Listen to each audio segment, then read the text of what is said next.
Hello everyone, আসসালামু আলাইকুম। সবাই কেমন আছেন? আজকে আপনাদের সাথে আমি শেয়ার করব গরুর মাংসের কালা ভুনা কীভাবে রান্না করতে হয়। আমি গরুর মাংসের কালা ভুনার জন্য পেঁয়াজ কেটে রেখেছি, তারপরে তেজপাতা, গোটা রসুন একটা, কাঁচামরিচ কয়েকটা, দারচিনি, এলাচ, লং সব কিছুই রেডি করে রাখছি। বাটা মশলা, আদা, রসুন, জিরা বাটা সব একসঙ্গে মিক্সড করা আছে। আর সাথে আছে কালা ভুনার মশলা, গরু মাংসের কালা ভুনার মশলা। এবার আমি আমার রান্নাটা শুরু করে দেব। কড়াইটা গরম হলে আমি এতে পেঁয়াজ দিয়ে দেব। আমার কড়াইটা গরম হয়ে গেছে, আমি এখন মাংস অনুযায়ী পরিমাণ মতো পেঁয়াজটা দিয়ে দেব।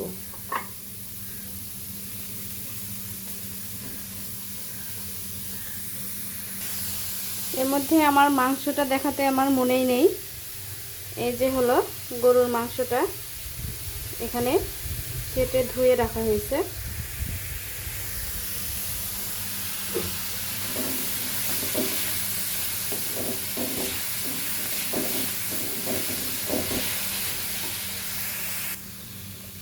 আমি এবার তেল দিয়ে দেব।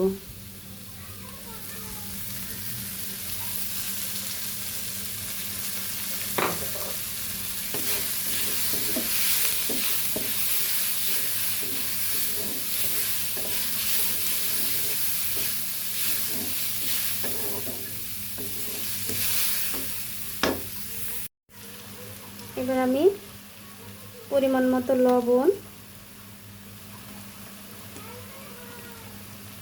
হলুদের গুঁড়া, মরিচের গুঁড়া,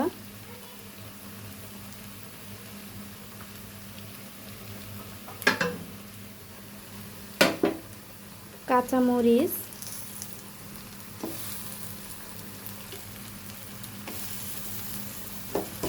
দিয়ে ভালো করে নাড়ব।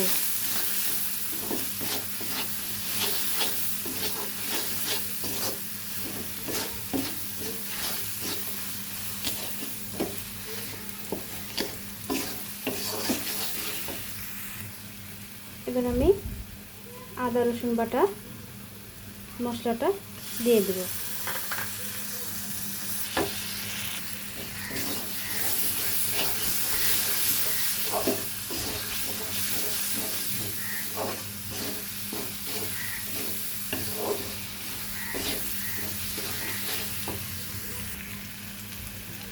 গোটা রসুন, ধুয়ে রাখা তেজপাত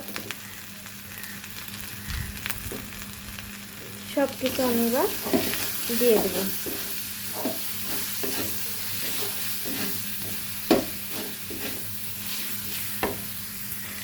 সব কিছু মশলা অ্যাড করা হয়ে গেলে একটু একটু করে পানি দিয়ে তারপরে আমি মশলাটা ভালোভাবে কষাই নেব।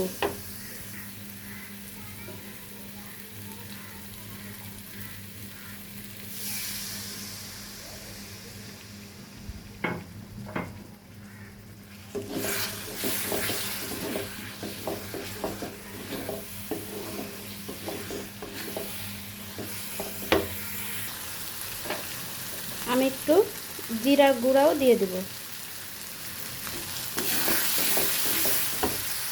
মশলা একটু কষানোর পরে আমি দিয়ে দেব রাঁধুনি গুঁড়া মশলা, কালা ভুনার মশলাটা।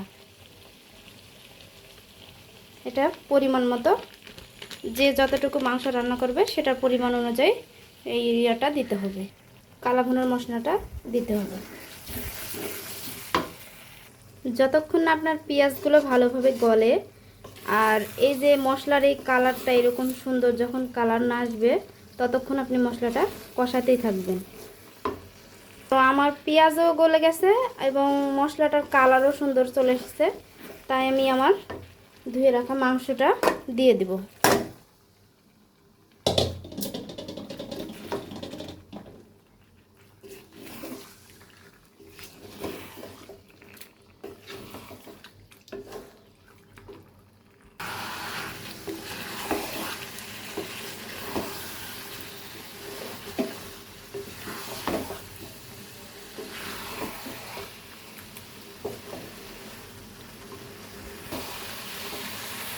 কালা ভুনার জন্য মাংসটা রান্না করতে গেলে মাংসটা কিন্তু ভালোভাবে একটু একটু পানি দিয়ে আপনাকে ভালোভাবে কষাতে হবে, নইলে কিন্তু কালা ভুনার মতো হবে না।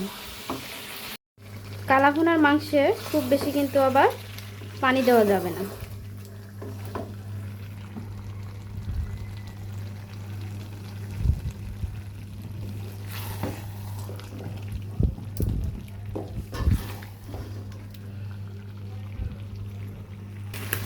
মাংস থেকে বের হওয়া পানিটা আমার শুকায় গেছে প্রায়। এখন আমি সামান্য একটু পানি দিয়ে দেব।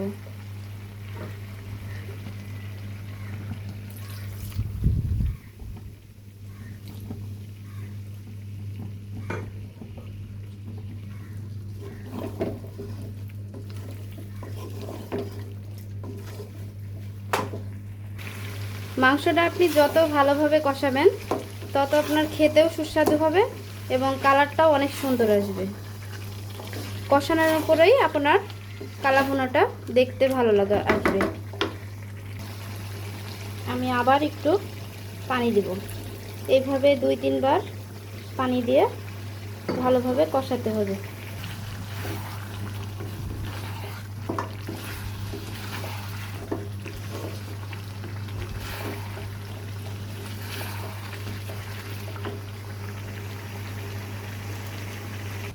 মাংসটা কষানোর মধ্যে আপনাকে দেখে নিতে হবে মাংসটা কেমন সিদ্ধ হয়েছে। একটা বাটিতে পানি নেওয়াতে আপনার মাংসটা দেখতে গরম লাগবে না, এজন্য সুবিধা হবে। আর মাংসটা আরেকটু সিদ্ধ হবে। মাংসটার কিন্তু অনেক সুন্দর কালার চলে আসছে কষাতে কষাতে।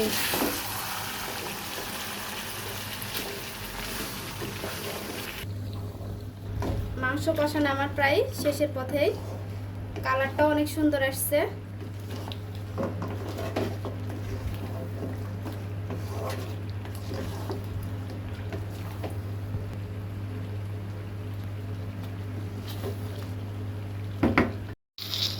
এই তো আমার কালা ভুনা রান্না শেষ।